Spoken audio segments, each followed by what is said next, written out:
एक ऐसा पाप जो दिल्ली में इन बेईमानों ने किया, उसका पर्दाफाश करने का आपने काम किया और उन महान शहीदों के प्रति जिस तरीके ये फ्रॉड लोग, जिनका सारी दुकान ही नौटंकी और फ्रॉड पे टिकी है, इन्होंने देश और दिल्ली का कोई इंसान ऐसा जिसको नहीं ठगा, कोई ऐसा बचा नहीं जिसको इन्होंने ठगा नहीं। ऐसा इंसान जिसके रग रग में ठगी घुसी हुई है, जिसके रग रग में बेईमानी है, जो हर वक्त ढूंढता है कैसे मैं दूसरे का भी सब कुछ चुरा लूं, इसका क्रेडिट भी छीन लूं, इसका भी चुरा लूं, इसका भी छीन लूं। अब देखिए, जिसको फांसीगर कहा जा रहा है, मैं भी अध्यक्ष जी के साथ देखने गया, मैं आपको उसके तथ्य कुछ बताना चाहता हूं। मैं मानता हूं कि आज ये जो विधानसभा है, ये देश की अकेली ऐसी विधानसभा है जो सर्टिफिकेट दे सकती है कि दिल्ली में एक मूर्ख मुख्यमंत्री रहा था, उसका सर्टिफिकेट इश्यू करने की आज हमारे पास स्थिति है। तथ्यों के साथ हम सर्टिफिकेट इश्यू कर सकते हैं। यह स्थिति केवल इस दिल्ली की इस विधानसभा को मिली। अब देखिए, उस जगह को जिसको यह बताया जा रहा है, यहां पर फांसी दी जाती थी। मैं जाकर देखने गया अध्यक्ष जी के साथ। वहां पे टिफिन रूम के लिए ऊपर लिफ्ट लगी है, यह खाना ले जाने की लिफ्ट है। जो खाना ले जाने की लिफ्ट है, उसके अंदर सारे की सारी चीजें एज इट इंटैक्ट लगी हैं। क्या उसकी शाफ्ट इंटैक्ट है? आज तक वो शाफ्ट लगी हुई है लिफ्ट की। वो टोकरी जिसमें खाना जाता था वो इंटैक्ट है, वो लगी हुई है टोकरी, वो टोकरी लगी हुई है। और वो शाफ्ट का साइज सुनकर आप हैरान होंगे, 2.5 फुट बाई 3 फुट है शाफ्ट का साइज है। 2.5 फुट बाई 3 फुट शाफ्ट का साइज है। अध्यक्ष जी, पहले आदमी को छीलते होंगे तो मतलब ये मैं हैरान इस आदमी की सोच के ऊपर। ये कैसा नलायक आदमी है? क्या ऐसे नलायक है कि इससे पहले कभी आपने इतिहास में कुछ सुना है? अभी तो मैं देखकर हैरान हुआ कि ये बेईमान लोग लोगों का किस तरह से हमारे महान शहीदों के इतिहास को खराब करने पे लगे हैं। अभी एक इनका बेईमान एमएलए यहां पर बोल गया, आप लोगों ने, कपिल जी ने भी नोटिस लिया और मैं कहना चाहता हूं रिकॉर्ड में से उसको देखिएगा और उसका सवाल उठाना चाहिए। क्या बोल गया यहां पे? बोलता है कि जो शहीद भगत सिंह जी ने बम फेंका था, इस पार्लियामेंट में फेंका था। आप इतने इस कदर अपने झूठे बेईमान नेता को सच साबित करने के लिए, जो 1929 के अंदर बम फेंका गया, 1927 के अंदर यहां पर पार्लियामेंट में ही थी, तो क्या इनका यह कहना है कि शहीद भगत सिंह इस खाली जगह पे आके बम फेंका? ये इतने नकली लोग हैं, ये इतने बेईमान लोग हैं और इनकी बेईमानी की कोई सीमाएं नहीं बचती। अब देखिए, अब देखिए 1927 में यहां से पार्लियामेंट बदल गया। इस पार्लियामेंट के अंदर, इस हाउस में विट्ठल भाई पटेल जी भी रहे स्पीकर। अब इन नालायकों का यह मानना है कि भी जो 75 साल तक कोई ना बोला, अरविंद केजरीवाल को सोए को याद आ गया। ना विट्ठल भाई पटेल बोले कि भाई आप हमारी पार्लियामेंट में फांसी किसको कैसे दे सकते हैं।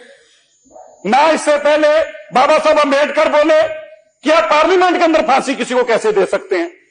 कोई ना बोला। कौन बोला? जो देश का सबसे बड़ा ठग, शराब घोटाले का जेल गया हुआ, किताब घोटाले में जेल गया हुआ, बिजली घोटाले में जेल गया हुआ, जेल का फ्रॉड आदमी वो आके याद करा रहा। बताइए इतिहास। और सबसे बड़ी बात, देश के अंदर हमारे जितने भी शहीद हुए उन सबका रिकॉर्डेड हिस्ट्री है। आर्काइव्स के अंदर उस वक्त के रोजनामचे छपते थे। मैं दिल्ली आर्काइव्स में जाकर इसको देख के आया इससे कुछ 4 महीने पहले। एक एक रिकॉर्ड उन महान शहीदों का, किस तारीख को किस जेल में लाया गया, पहले किस हवालात में लाया गया, किसने केस चलाया, कौन उसका इन्वेस्टिगेशन अफसर था, किस जज ने फांसी का आदेश सुनाया, ये सारे का सारा इतिहास रिकॉर्डेड इतिहास है दिल्ली आर्काइव्स के अंदर। और इस नलायक को पढ़ने का कहां टाइम था? इसके पास तो लूटने का समय था। अब आप देखिए, खुद जेल मंत्री है, मैं आपको बताना चाहता हूं जेल मैनुअल किसी भी फांसी देने वाले का समय तक रिकॉर्ड करता है। समय रिकॉर्ड होता है कितने बजकर इतने मिनट पर फांसी दी गई। यह भी रिकॉर्ड होता है कि इसकी उपस्थिति में दी गई और यह भी रिकॉर्ड होता है कि फलां डॉक्टर ने इसको वेरीफाई किया कि यह मृत घोषित किया। अब ये पागल उठ पड़े, कहीं सवेरे रात को उठे होंगे, उधर ईडी सीबीआई वाले ढूंढ रहे होंगे, इन्होंने सोचा होगा कि यार इस बहाने से शहीदों की तरफ ध्यान दे देंगे, अखबारों में यह खबर छप जाएगी, हमारी शराब की खबर रुक जाएगी। इस आदमी को एक ही काम आता था कि मेरे को अपनी खबर कैसे रोकनी है, तो खबर रोकने के लिए इसने सोचा होगा अभी एक काम करता हूं, ये नया काम निकाल देता हूं। अब आप देखिए इस आदमी की नालायकी की इंतहा देखिए, यहां रुका नहीं है ये, इसकी इंतहा देखिए। क्या कहता है, दोनों तरफ सेम लिफ्ट रूम बने हैं, दोनों तरफ एक ही तरह के लिफ्ट रूम है।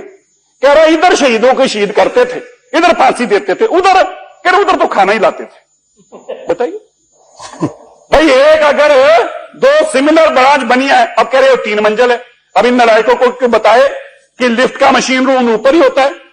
आप चलिए, आप अपने साथ पत्रकारों को लेके जाइए, दिखाइए कि इसमें फांसी चढ़ाने वाले को कहां से घुसाते थे। कौन सा ऐसा आदमी था जिसको 2.5 फुट और 3 फुट के उस लिफ्ट रूम के अंदर फांसी दी जा सकती थी? और मकसद क्या है? और आज भी मैं आपको अध्यक्ष जी एक बात कहना चाहता हूं, आपने अच्छे सारे काम किए, लेकिन एक काम अभी तक भी आपने ठीक नहीं किया। वो क्या है? आप 1.25 करोड़ बता रहे, मेरे को बताइए 1.25 करोड़ कहां लग गया वहां पे? ये वो 1.25 करोड़ है जो 800 रुपए फुट का कमरा, 8,000 रुपए फुट के कमरे, 800 रुपए फुट के कमरे को 8,000 बना देते हैं। ये 10 लाख रुपए बिछाए इन्होंने, शहीदों के नाम पर पैसे खाने का रास्ता ढूंढा है। इनको पता है कि अगर शहीदों के नाम पर पैसा खाएंगे बोल तो कोई पाएगा ही नहीं, और बोलेगा तो जैसे कपिल जी ने कहा, कह देंगे आप अंग्रेजों के साथ हो, अंग्रेजों के साथ हो, अंग्रेजों के साथ हो। यही करके तो इन्होंने 10 साल राज किया है। 1 करोड़ रुपया जाके देखिए, आप सब लोग जाइए। मैं अध्यक्ष जी आपसे आग्रह करता हूं, आप इसकी थर्ड पार्टी जो 5 स्टार होटल का काम करते हैं, उस लेवल के आर्किटेक्ट को लेकर इसकी मुपाई करा लीजिए, तब भी 20 लाख रुपए का काम नहीं है। 1 करोड़ का रुपया खाने के लिए इन्होंने यह रास्ता निकाला।